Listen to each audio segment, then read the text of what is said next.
I am now joined by Nigel Chanakira, CEO of Kingdom Financial. Thanks very much for speaking to us.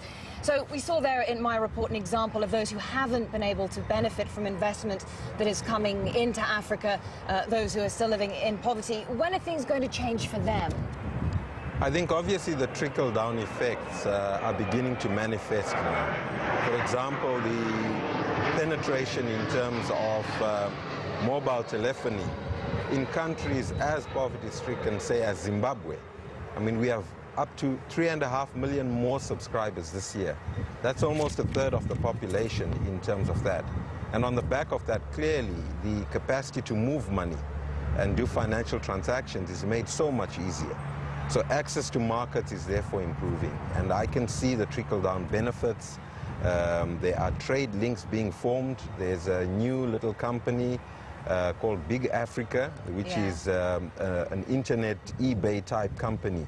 And clearly, that's all in the direction of moving trade. It's interesting because e-commerce and telecommunications has been another key point under discussion during this conference. You mentioned Zimbabwe there. That country in the past has been described as the economic basket case of the region, if not the world. Give us your insight into the outlook of this country. Are you confident looking forward? I think certainly, I mean, we can talk about the lost decade in terms of Zimbabwe. We lost 10 years in terms of what was going on in our country. But clearly, with effect from February 2009, we've dollarized, and that's truly stabilized the situation. All we can do now is plan and go forward. And clearly, our corporates, the listed entities, for example, are very focused on recapitalizing themselves. And the appetite for financial recapitalization is there. And clearly, Zimbabwe will be, in the next decade, amongst the top performers in terms of GDP.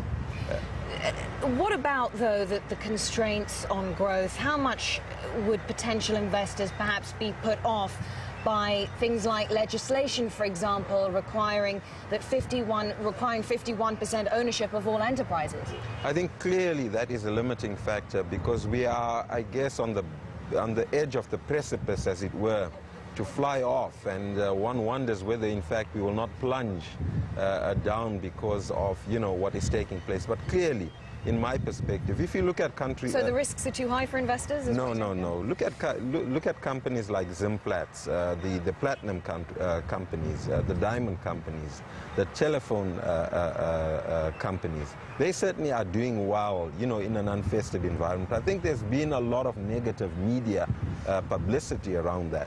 And those that have cared to come closer and invest have actually stood to benefit. Well, CEO of Kingdom Financial, Nigel Chanakira, thank you so much for your time. We do appreciate it.